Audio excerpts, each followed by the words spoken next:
हाँ जी, नमस्कार सभी को। तो हमारा मैथ में क्या चल रहा था? परसेंटेज। तो परसेंटेज की 3-4 क्लास कंप्लीट हो चुकी है और आज हम परसेंटेज की 5वीं क्लास पढ़ेंगे।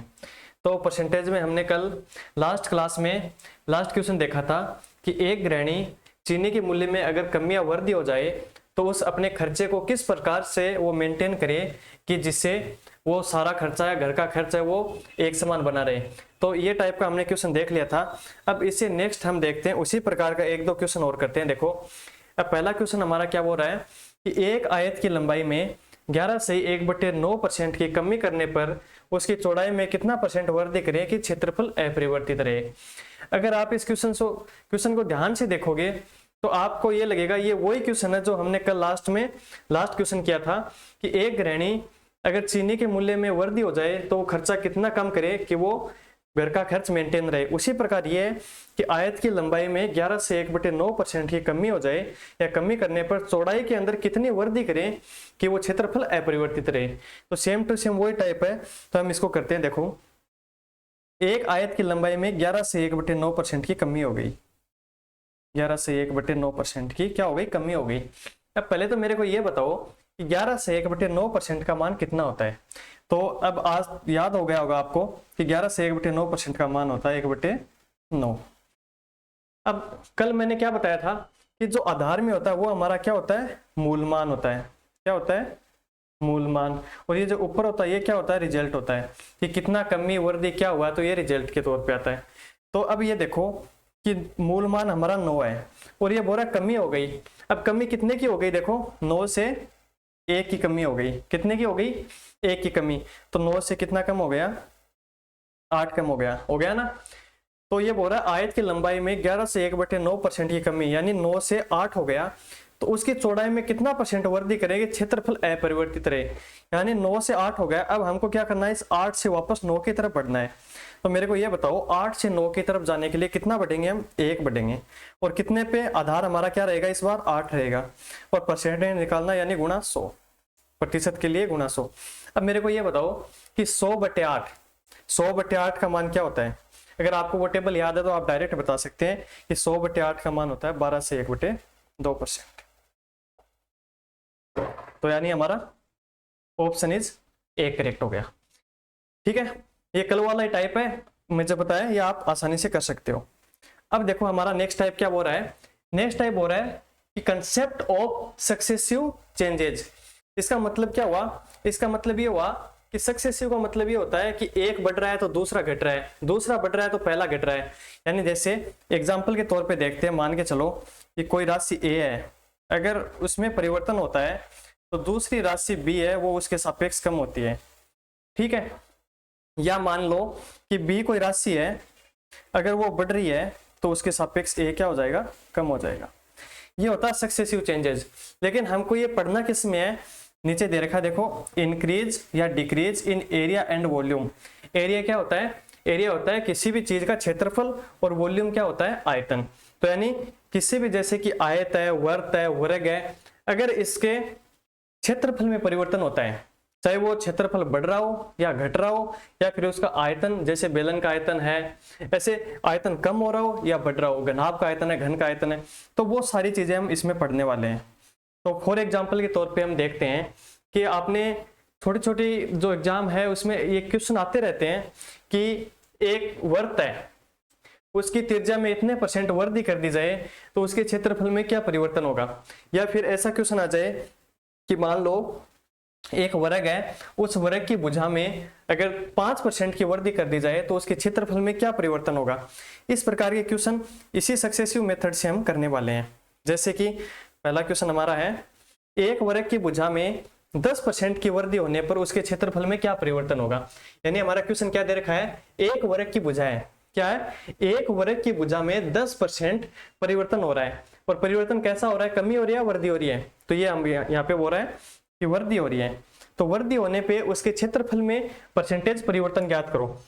तो मेरे को ये बताओ, आप ये कर सकते हो क्या कि 10% दे रखा है? सबसे पहले हमको क्या करना है? सबसे पहले हमको 10% का मान ज्ञात करना है। तो आप सभी को पता है 10% का मान होता है 1/10। अब इसको देखो, करने का दो तरीका है। पहला तरीका आप डायरेक्ट करो, कि 10% वृद्धि, मान के चलो कि पहले वो संपूर्ण यानी 100 थी और अब भुजा में वृद्धि हो गई और वो कितनी हो गई 10% बढ़ के 110 हो गई। यहाँ तक किसी को कोई समस्या नहीं है ना। तो अब मेरे को ये बताओ कि वर्ग का क्षेत्रफल होता क्या है, हमको क्या करना है।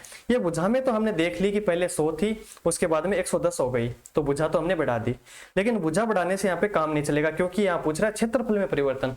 अब अगर आपको ये नहीं पता है कि वर्ग के क्षेत्रफल का सूत्र क्या होता है, वर्ग के क्षेत्रफल का सूत्र क्या होता है, आयत के क्षेत्रफल का सूत्र क्या होता है, तो आप ऐसे क्वेश्चनों को नहीं कर पाएंगे। तो इसके लिए सबसे पहले आपको ये पता होना चाहिए कि वर्ग की भुजा दे रखी है और वर्ग का क्षेत्रफल क्या होता है। तो शायद सभी को पता होगा कि भुजा गुणा भुजा क्या होता है, भुजा गुणा भुजा वर्ग का क्षेत्रफल होता है। तो अब मेरे को ये बताओ, एक भुजा में हमने वृद्धि कर दी लेकिन हमको चाहिए 2 भुजा यानी भुजा गुणा भुजा, तो अब दूसरी भुजा भी इतनी रहेगी क्योंकि ये वर्ग है, वर्ग की प्रत्येक भुजा का मान बराबर होता है। तो दूसरी भुजा भी 100 मान ली तो उसमें भी वृद्धि हो गई, कितनी हो गई 10% की, तो ये भी कितना हो गया 110। अब मेरे को ये बताओ, दोनों भुजा हमारे पास है, ये तो है पहले वाली दोनों और ये है बढ़ी हुई। अब मेरे को ये बताओ क्षेत्रफल में परिवर्तन ज्ञात करना है, तो वर्ग का क्षेत्रफल होता है भुजा स्क्वायर या भुजा गुणा भुजा। तो इन दोनों भुजाओं को मैं गुणा करता हूं तो कितना आता है 100 गुणा 100 10,000 और इधर 110 गुणा 110 121 00। तो मैं बोल सकता हूं कि पहले जो हमारा वर्ग था उसका क्षेत्रफल था 10,000 और बाद में हो गया 12,100। ठीक है, तो कितना परिवर्तन आया, तो मैं ये बोल सकता हूं यहाँ पे परिवर्तन कितने का हो गया, ये देखो 2 0 से 2 0 कैंसिल, 100 और इधर 121, तो मैं बोल सकता हूं यहाँ पे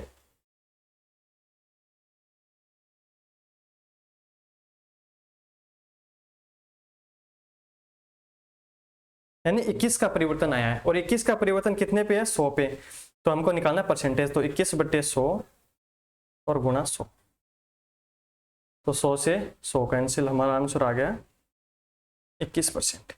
तो मैं ये बोल सकता हूं कि वर्ग की भुजा में 10% की अगर वृद्धि कर दी जाए तो उसके क्षेत्रफल में कितना परसेंटेज परिवर्तन होगा, तो 21% परिवर्तन होगा। यह तो है थोड़ा सा लेंथी तरीका। अगर इसको हम शॉर्ट तरीके से देखें तो हम इसको डायरेक्ट कैसे करेंगे, देखो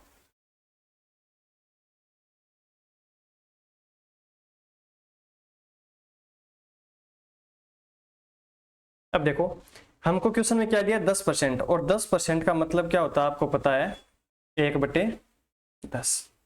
यहाँ तक कोई समस्या नहीं है। अब हमारा मूल मान क्या है, यहाँ पे हमारा मूल मान है 10, तो यानी पहले भुजा थी 10 और फिर वृद्धि कितने की होगी 10 पे 1 की यानी 11 की, तो ये होगी पहली भुजा।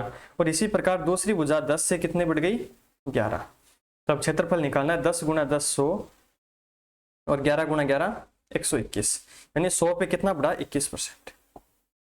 ये हमारा डायरेक्ट आंसर है। तो अब आपको ये दोनों चीज याद रखनी है, लॉन्ग मेथड और शॉर्ट वाला, जो आपको अच्छा लगे वो आप कर सकते हो एग्जाम में। तो इसका आंसर क्या हो जाएगा ऑप्शन 3। चलो नेक्स्ट क्वेश्चन की तरफ। नेक्स्ट क्वेश्चन बोल रहा है एक आयत की लंबाई में 50% की वृद्धि हो तथा चौड़ाई में 20% की कमी हो तो उसके क्षेत्रफल में क्या परिवर्तन होगा। यानी एक आयत की लंबाई दे रखी है, उसमें 50% की वृद्धि तथा चौड़ाई में 20% की कमी हो तो उसके क्षेत्रफल में क्या परिवर्तन होगा। अब सबसे पहले तो मेरे को यह बताओ कि आयत दे रखा है और उसमें क्या क्षेत्रफल दे रखा है, तो आयत का क्षेत्रफल का सूत्र क्या होता है। अगर आपको पता है कि आयत के क्षेत्रफल दे रखा है तो आयत के क्षेत्रफल का सूत्र होता है लंबाई गुणा चौड़ाई। तो हमारे पास लंबाई भी है और हमारे पास चौड़ाई भी है, तो क्या हम कर सकते हैं ना इसको। तो देखो सबसे हम अब शॉर्ट तरीके से करते हैं, पहले तो लंबाई की बात करते हैं। तो 50% है, तो 50% का मान कितना हो जाएगा, देखो 50/100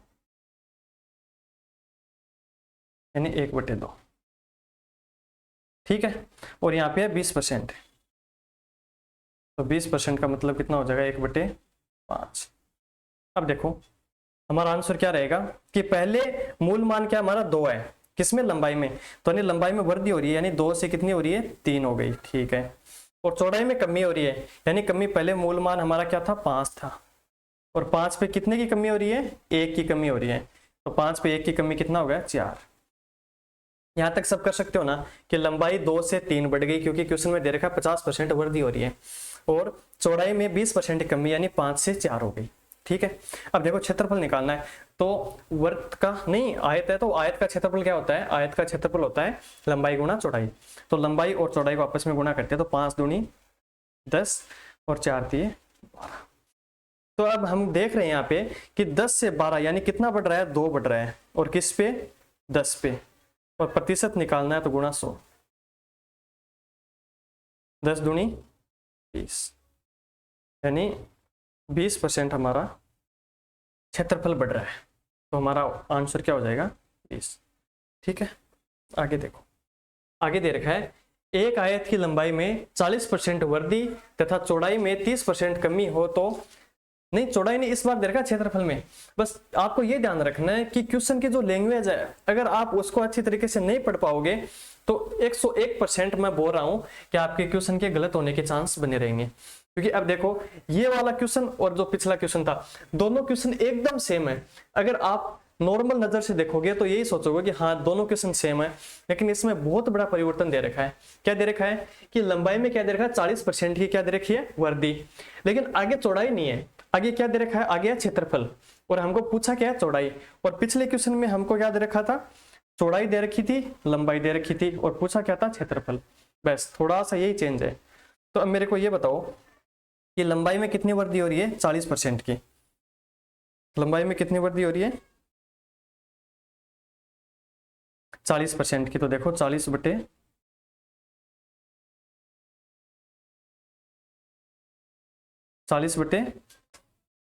100, तो 1 0 से 1 0, 2/5। तो मैं बोल सकता हूं ना कि 40% का मान कितना हो गया, 2/5। और इसी प्रकार क्षेत्रफल, तो 30% का मतलब क्या हो गया, 3/10। ठीक है, अब पहले तो ये बताओ कि क्षेत्रफल क्या होता है, लंबाई गुणा चौड़ाई। क्यों, आयत दे रखा है तो आयत का क्षेत्रफल है लंबाई गुणा चौड़ाई। तो सबसे पहले हम लंबाई लिखते हैं, 5 से और 2 की वृद्धि, यानी 5 से कितना हो गया, 7 हो गया। ये हो गया हमारा पहला, ये तो है लंबाई। और अब बात करते हैं चौड़ाई की, और चौड़ाई हमारे पास है नहीं तो एक बार इसको खाली छोड़ते हैं। और उसके बाद क्या आता है, क्षेत्रफल। अब मेरे को ये बताओ क्षेत्रफल में कितनी कमी है, 30% की। और 30% का मान कितना होता है, 30% का मान होता है 3/10, यानी पहले 10 था और फिर कमी हो गई कितने की, 3 की, तो कितना बचा, 7 बचा। यहां तक आप जैसे क्वेश्चन में बोला वैसे वैसे हमने इसको लिख लिया। अब कंफ्यूज ये हो जाएंगे हम यहाँ पे कि हमारे पास चौड़ाई नहीं है। अगर चौड़ाई नहीं है तो हम क्षेत्रफल कैसे निकालेंगे, लेकिन क्षेत्रफल क्वेश्चन में दे रखा है। और पिछले वाले क्वेश्चन में क्या था, देखो पिछले वाले क्वेश्चन में लंबाई और चौड़ाई दोनों थी और हमने क्या निकाला, क्षेत्रफल निकाला। लेकिन इस बार क्या हुआ, क्षेत्रफल दे रखा है और हमको क्या निकालना है, चौड़ाई निकालनी है। तो मेरे को ये बताओ कि अगर आप ध्यान से देखोगे तो ये 10 है, ये क्षेत्रफल है। अगर इस 10 में मैं लंबाई का भाग दूं तो 2 का भाग दिया 10 में कितना है, 5। तो ये देखो यहाँ पे, ये यहाँ पे क्या निकल के आ गई, चौड़ाई निकल के आ गई। इसी प्रकार यहाँ पे 12 है, और 12 में अगर मैं लंबाई का भाग दूंगा तो चौड़ाई आ रही है ना, 4 3 12। इसी प्रकार हमको ये देखना है कि हमारे पास क्षेत्रफल है 10 और हमारे पास लंबाई 5 है। तो इस लंबाई का अगर मैं क्षेत्रफल में भाग दूंगा तो कितनी बार जाएगा, 2 बार। और इस 7 में 7 का भाग दिया, कितनी बार गया, 1 बार। तो ये हमारे पास क्या आ गई, ये आ गई अब चौड़ाई। और पूछा क्या है कि चौड़ाई में प्रतिशत परिवर्तन बताओ। तो देखो 2 से 1 हो रही है, कितनी घट रही है, 1 घट रही है। और कितने पे घट रही है, 2 पे। और प्रतिशत परिवर्तन बताना यानी गुणा 100। तो 2 से 100 को काटा कितनी बार, 50 बार। तो 50 एकम 50, 50%। ये क्या आ गया हमारा। अब ये देखो ये यहाँ पे क्या हो रहा है, 2 से 1 यानी कमी हो रही है, और कमी कितने की हो रही है, 50% की, यानी अपना आंसर सी। ठीक है, अब देखो थोड़ा सा यहाँ पे ध्यान देना, ये है एबी रूल। और एबी रूल क्या कहता है ये समझो आप आसानी से। एबी रूल का मतलब ये होता है कि जैसे 2 डिजिट दे रखी हो हमको, कि जैसे अभी हमने क्वेश्चन किए थे कि आयत है, वर्ग है, और या फिर और भी क्वेश्चन है जैसे कोई घर का खर्चा है, और अगर उसमें 2 डिजिट हमारे पास है, यानी एक के बढ़ने से दूसरे में परिवर्तन हो रहा है या दूसरे के बढ़ने से पहले में परिवर्तन हो रहा है, अगर इस प्रकार की हमारे पास अगर 2 डिजिट है तो इसको बोलेंगे हम एबी रूल। और एबी रूल क्या बोलता है कि हम डायरेक्ट लॉन्ग मेथड से ना करके अगर हम डायरेक्ट करना चाहें तो एबी रूल की मदद से हम कर सकते हैं। ये रूल क्या होता है, देखो ये होता है A plus B plus A B बटे 100। अब ये देखो यहाँ पे ए और बी है, तो ए और बी हमारे पास वो डिजिट है जो हमको क्वेश्चन में मिलेगी। जैसे कि एक आयत की लंबाई में 10% वृद्धि हो रही है, तो लंबाई को हमने ए मान लिया, और चौड़ाई में अगर 20% की कमी या वृद्धि हो रही है तो वो चौड़ाई बी हो गई। तो बस हम इस मेथड से हम सारे क्वेश्चन आसानी से कर सकते हैं। लेकिन ध्यान इसमें यह रखना है कि अगर वृद्धि दे रखी है तो वैल्यू आएगी पॉजिटिव, अगर कमी दे रखी है तो वैल्यू आएगी नेगेटिव। अगर इन दो चीजों का आप ध्यान रखोगे तो फिर ये क्वेश्चन एकदम इजी हो जाएगा। जैसे पिछला क्वेश्चन था कि आयत की लंबाई में 40% की वृद्धि होती है और क्षेत्रफल में 30% की कमी होती है, यानी लंबाई में वृद्धि कितने की हो रही है, वृद्धि यानी पॉजिटिव 40% की। अब इसमें तो चलो क्षेत्रफल है, एक बार पिछले क्वेश्चन की बात करते हैं। 50% की लंबाई में वृद्धि हो रही है और चौड़ाई में 20% की कमी हो रही है, यानी ये यहाँ पे 50% की वृद्धि हो रही है और ये चौड़ाई है यहाँ पे, इसमें कमी कितने की हो रही है, 20% की, यानी -20। यहां तक आप कर सकते हो ना कि चौड़ाई में 50% की वृद्धि और लंबाई में 50% की वृद्धि और चौड़ाई में 20% की कमी। तो ए बी रूल लगाते हैं। यहाँ पे ए का मान है 50, अब बी देखो कमी हो रही है, इसका मतलब नेगेटिव आएगा, और 20, ठीक है, प्लस अब ए गुणा बी। अब मेरे को ये बताओ ए कितना है, 50 है, और बी कितना है, -20 है, और बटे 100। यहां तक आप कर सकते हो ना आसानी से। अब देखो मेरे को एक बात बताओ कि 50 - 20 कितना बचा, 30। अब ये ऊपर गुणा में है, 50 गुणा 20, तो देखो 50 है प्लस का, 20 है माइनस का, तो आंसर क्या आएगा, माइनस का। और कितना आएगा, 50 गुणा 20 यानी 100 और बटा 100, यही है ना, 5 दूनी 10। हाँ ठीक है, ये 2 0 से ये 2 0 कैंसिल, यहाँ पे कितना बचा,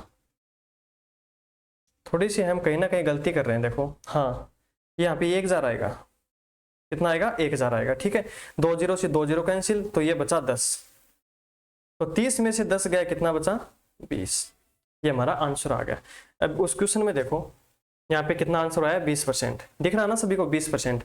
तो हम इस लॉन्ग मेथड से ना करके हम डायरेक्ट ए बी रूल भी यहाँ पे लगा सकते हैं। जैसे नेक्स्ट क्वेश्चन में है, एक व्यक्ति के वेतन में पहले 20% की वृद्धि होती है, यानी क्या बोल रहा है कि एक व्यक्ति के वेतन में पहले 20% की वृद्धि होती है तथा बाद में बढ़े हुए वेतन में 20% की कमी कर दी जाती है, यानी पहले वृद्धि हो रही है 20% की, बाद में 20% की कमी हो रही है। तो व्यक्ति के कुल वेतन में कितने % की कमी अथवा वृद्धि होती है, हमको ये बताना है। तो सबसे पहले इसमें ए बी रूल लगाते हैं कि ए की वैल्यू 20% है जिसमें वृद्धि हो रही है, और बी की वैल्यू 20% है जिसमें कमी हो रही है। तो देखो ए बी रूल क्या बोलता है, A plus B plus A B बटे 100। ए का मान है 20 और बी का मान है -20, यानी कमी हो रही है ना, तो कमी हो रही है तो -20 प्लस 20 और कमी का -20 बटे 100। अभी ये 20 से 20 तो कैंसिल हो गया, यानी 20 - 20 0 हो गया। और यहाँ पे देखो 2 दूनी 4, तो -4 और 00 बटे 100, यानी 2 0 से 2 0 कैंसिल, आंसर आ गया -4। और -4 का मतलब माइनस ये बता रहा है कि कमी हो रही है, कमी हो रही है कितने की हो रही है, 4% की। तो आप आसानी से कर सकते हो इस क्वेश्चन को, ठीक है। आगे देखो नेक्स्ट क्वेश्चन हमारा है कि चीनी की कीमत में 10% की कमी आई तो एक व्यक्ति 270 रुपए में 1 केजी चीनी अधिक खरीद सकता था, तब प्रति केजी चीनी का मूल मूल्य क्या था। यानी इस क्वेश्चन को आप समझने की कोशिश करो कि इसमें क्या बोल रहा है कि चीनी की कीमत में 10% की कमी आई तो एक व्यक्ति 270 रुपए में, यानी सबसे पहले क्या बोल रहा है कि सबसे पहले बोल रहा है कि 30% की क्या ये कमी आई है, 30% की नहीं 10% की कमी आई है। तो देखो सबसे पहले तो 10% का मान कितना होता है, तो हमको पता है 10% का मान होता है 1/10। तो करो, यानी पहले 10 था और 10 से 1 कम हो गया, कितना हो गया 9। तो ये तो हो गई प्रोडक्ट में या प्राइस में कमी। यहाँ तक कोई समस्या तो बताओ, नहीं है ना। उसके बाद ये बोल रहा है कि अब मेरे को एक बात बताओ कि ये बोल रहा है कि चीनी का मूल्य क्या था अगर कमी आई, और ये साथ में ये भी बता रहा है कि 270 रुपये में 1 kg चीनी अधिक खरीद सकता था। तो आप एक कॉमन सेंस लेके चलो कि आप मार्केट में कोई सामान लेने जाते हो और अगर उस प्रोडक्ट में कमी या वृद्धि होती है प्राइस में, जैसे कि मान लो आपने 500 रुपये आपके पास है, तो 500 रुपये की अगर आप वस्तु खरीदने जाओ, अगर वो 500 में मिले तो आपका खर्चा मेंटेन रहेगा कि आपको 500 रुपये खर्च करने थे और वो 500 रुपये की चीज आपको मिल गई। लेकिन आपको खर्चा रखना है 500 रुपये, लेकिन उस चीज का मूल्य हो गया 700 रुपये। तो आपको क्या करना होगा, आपको उस खर्चे को मेंटेन करने के लिए कुछ ना कुछ आगे पीछे करना होगा। तो ये बोला कि अगर प्राइस में कमी हो रही है तो यहाँ पे ये खर्चा है, और यहाँ पे 1 मिनट, हाँ, तो यहाँ पे खर्च लिखते हैं हम। अब मेरे को ये बताओ कि 10 की कोई चीज है वो अगर 9 में मिल रही है तो खर्चा बढ़ेगा या घटेगा, यानी खर्चा बढ़ेगा, यानी हम उल्टा लिखेंगे इसको, 9 और 10 लिखेंगे। यानी ये याद रखना कि हमेशा प्राइस से विपरीत होता है। अगर प्राइस 10 से 9 हो रही है तो वो 9 से कितना हो जाएगा, 10 हो जाएगा, क्योंकि हमारे पास पैसे हैं और अगर वो सस्ती मिल रही है तो हम ज्यादा चीज लेके आएंगे। मान के चलो कि आपको 500 रुपये में एक चीज मिल रही है तो आप एक लेके आओगे। अगर उसी एक वस्तु का प्राइस अगर 250 हो जाए तो आपको खर्च वही 500 रुपये करने हैं। तो अब बताओ आप एक चीज लेके आओगे या 2 लेके आओगे, तो ऑफकोर्स बात है कि आप 2 चीज लेके आओगे। तो वही ये बोल रहा है अगर प्राइस में क्या हो गई, कमी हो गई, तो हमारे पास जो वस्तु है तो उसमें वृद्धि हो गई, यानी उल्टा हो गया। 10 से 9 था, अब 9 से 10 हो गया। अब मेरे को ये बताओ टोटल यहाँ पे खर्चा कितना हुआ। ये यहाँ पे खर्च ना लिखे, यहाँ पे हम प्रोडक्ट लिख सकते हैं, ठीक है। तो अब बताओ 10 और 9, यहां तक समझ में आ गया ना आपको, 10 और 9। अब ये बोल रहा है कि 270 रुपये में 1 kg चीनी अधिक खरीद पाता है। तो मेरे को ये बताओ कि यहाँ पे 9 का और 10 कितने रुपए का फर्क है। तो 1 kg चीनी, हाँ ये देखो 1 kg चीनी अधिक खरीद पाता है, यानी 9 से 10। पहले 9 kg वो चीनी खरीद रहा था और अब प्राइस में कमी होने से वो 10 kg चीनी खरीद रहा है, यानी वो वस्तु है जो प्रोडक्ट है वो ज्यादा खरीद रहा है। और कितना खरीद रहा है, ज्यादा, 1 खरीद रहा है। और उस 1 का मान क्वेश्चन में क्या दे रखा है, 1 kg दे रखा है। क्या दे रखा है, 1 kg दे रखा है। तो हम मान सकते हैं कि 1 का मान 1 kg है, लेकिन हमको क्या करना है, मूल्य निकालना है। मूल्य कितने का निकालना है। अब हमारे पास 9 kg वस्तु है और 10 kg है, तो 9 किलो का 270 रुपये के हिसाब में कितना रुपये होगा। देखो हमारे पास वस्तु है 9 kg और हमारे पास रुपए कितने हैं, 270। तो ये बताओ मेरे को कि 1 किलो का कितना रुपये होगा फिर। तो हम जानते हैं इस चीज को कि टोटल 270 रुपये में अगर हम 9 kg का भाग देंगे तो 9 × 27, यानी 30 रुपये पर kg के हिसाब से हमको वो 30 रुपये। तो यही पूछा कि चीनी का मूल मूल्य क्या था। इस क्वेश्चन को एक बार दोबारा देखते हैं। इसमें क्या बोल रहा है कि चीनी की कीमत में 10% की क्या आ गई, कमी आ गई।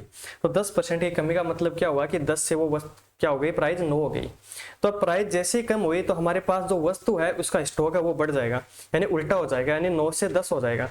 तो 9 से 10 हो गया, यानी कितनी वस्तु बढ़ गई हमारे पास, 9 से 10 चली गई, यानी 1 बढ़ गई। तो 1 का वैल्यू हमको क्वेश्चन में क्या दिया, 1 kg दिया है, क्योंकि क्वेश्चन में दे रखा है कि 1 kg चीनी अधिक खरीद सकता है, यानी 1 एक्स्ट्रा खरीद सकता है, यानी 1 का वैल्यू 1 है। इसका मतलब इस 9 का वैल्यू 9 kg है और 10 का वैल्यू 10 kg है। तो यानी पहले 9 kg वस्तु थी वो हमको कितने में मिल रही थी, 270 रुपये में। तो 1 kg का मूल्य पूछा है, तो 270 में 9 का भाग दिया, कितना आ गया, 30 रुपये। अगर इसी क्वेश्चन में ये बोल देता कि ये तो है मूल मूल्य क्या है, और अगर इसी क्वेश्चन में ये बोलता कि वर्तमान मूल्य क्या है, तो वर्तमान मूल्य क्या हमारा 10 है, क्योंकि 9 से कितना है, 10 kg है। तो 10, तो 270 बटे 10, यानी 1 0 से 1 0, यानी 27। तो हम ये बोलते कि 10% कमी आने की वजह से, और वो कितना हो गया, 27 रुपये पर kg हो गया। ठीक है, नेक्स्ट देखते हैं। नेक्स्ट क्वेश्चन क्या बोल रहा है, चावल की कीमत में 20% की कमी हो जाती है। क्या बोल रहा है कि चावल की कीमत में 20% की 20% कम हो जाती है कीमत, तो एक व्यक्ति पहले इतना देखते हैं, 20% कम हो गई तो 20% का मान कितना होता है, 1/5 होता है। ठीक है, यानी 5 से वो कितनी हो गई, 4 हो गई। यहां तक आप कर लोगे ना। उसके बाद क्या बोल रहा है, ये तो हो गया प्राइज और हमको चाहिए वस्तु, तो यानी वस्तु निकालने के लिए क्या करेंगे, इसका उल्टा यानी 4 से 5। ठीक है, और अब खर्चे की बात कर रहा है, तो अब मेरे को ये बताओ कि ये बोल रहा है कि 2 kg अधिक चावल खरीद सकता है, लेकिन हमारे को यहाँ पे क्वेश्चन में कितना अधिक मिल रहा है, 1 मिल रहा है। यानी पहले वो 4 kg खरीद रहा था और प्राइस कम होने की वजह से वो 5 kg खरीदने लग गया, यानी 1 बटा, और इस 1 का मान क्वेश्चन में कितना दिया है, 2 kg। 1 का मान हमारे पास क्वेश्चन में क्या है, 2 किलो है। तो अब मेरे को ये बताओ, अगर 1 की वैल्यू 2 किलो है तो इस 4 की वैल्यू कितनी हो जाएगी, 8 किलो, और इस 5 की वैल्यू कितनी हो जाएगी, 5 दूनी 10 किलो। ये हमारी ओरिजिनल वैल्यू आ गई। अब क्वेश्चन में देखो क्या बोल रहा है कि पहले वो व्यक्ति 360 रुपए में अधिक चावल खरीद सकता था, कितने, 2 किलो, यानी हमारे पास रुपए कितने हैं, 360। तो अब ये देखो कि 360 रुपए 8 किलो वस्तु लेके आता पहले, तो ये हमारे पास हो जाएगी कि कितनी प्राइस रहेगी। और दूसरा यहाँ पे है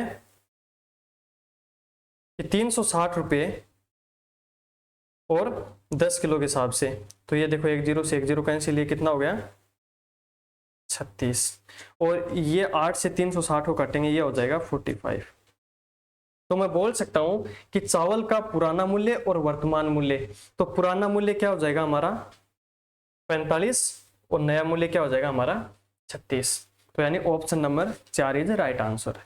तो आपको क्या करना है कि कोई भी वस्तु दी हो, उसकी अगर प्राइस में कमी या वृद्धि हो रही है, तो सबसे पहले क्या करना है आपको, प्रतिशत में कमी या वृद्धि करनी है।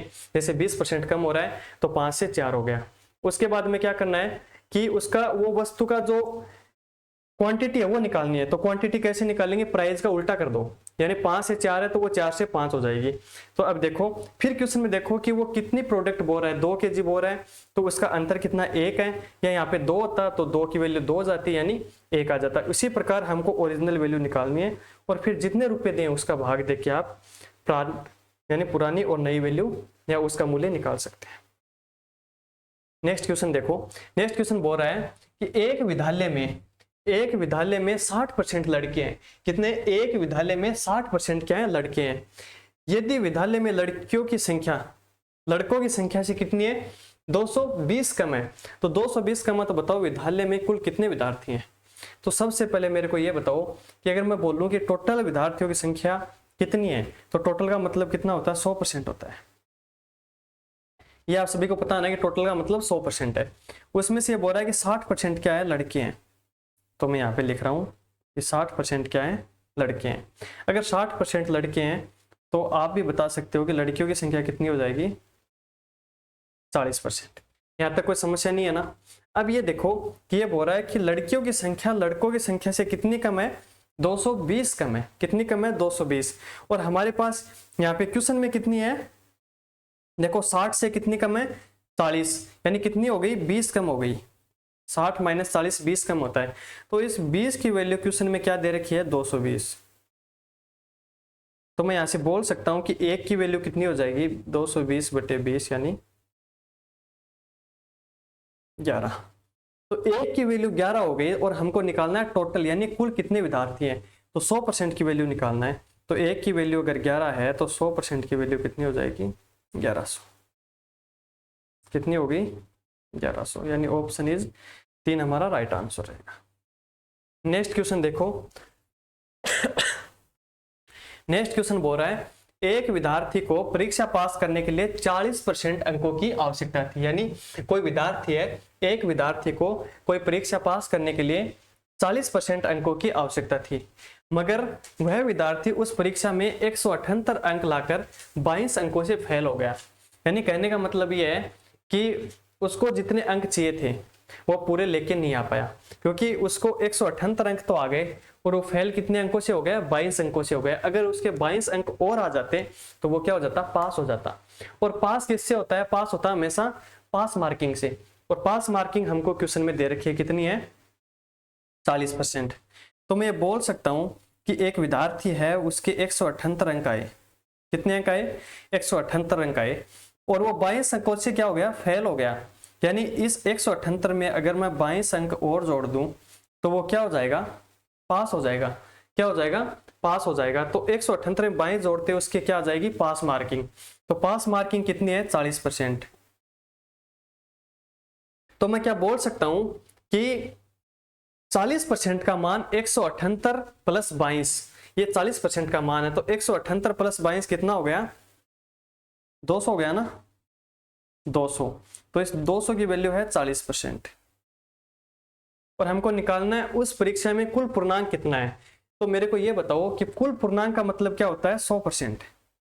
कितना होता है? 100%। तो मेरे पास 40% की वैल्यू 200 है, तो 100% की वैल्यू कितनी हो जाएगी? तो देखो 200 बटे 40 और 100% की यानी गुणा 100। तो इस जीरो से ये जीरो कैंसिल और ये हो गया 5, यानी 5 गुणा 100 कितना आ गया? 500। मैं बोल सकता हूँ ऑप्शन 3 इज राइट आंसर। तो अब ये देखो यहाँ पे हमने क्या निकाला? कुल पूर्णांक निकाला। तो इसी प्रकार हम कल भी आगे इससे आगे थोड़े और क्वेश्चन देखेंगे ये विद्यार्थी वाला, क्योंकि इसमें एक दो टाइप के क्वेश्चन और बनते हैं कि एक विद्यार्थी है वो इतने अंकों से फेल हो गया, और अगर दूसरा विद्यार्थी है वो इतने अंकों से पास हो गया। अगर दोनों विद्यार्थियों के पास मार्किंग इतनी है तो टोटल पूर्णांक क्या होगा। इस तरह से 3-4 टाइप के क्वेश्चन हो रहे हैं। उसके बाद में ये इस टाइप के क्वेश्चन कंप्लीट हो जाते हैं, और फिर हम देखेंगे जनसंख्या वाले क्वेश्चन कि एक शहर की जनसंख्या इतने परसेंट बढ़ रही है, तो लास्ट में उस 3 साल बाद उस शहर की जनसंख्या कितनी होगी। इस प्रकार के क्वेश्चन और देखते हैं। लेकिन आज के लिए बस इतना ही। तो उम्मीद है सबको समझ में आ गया होगा। Thank you.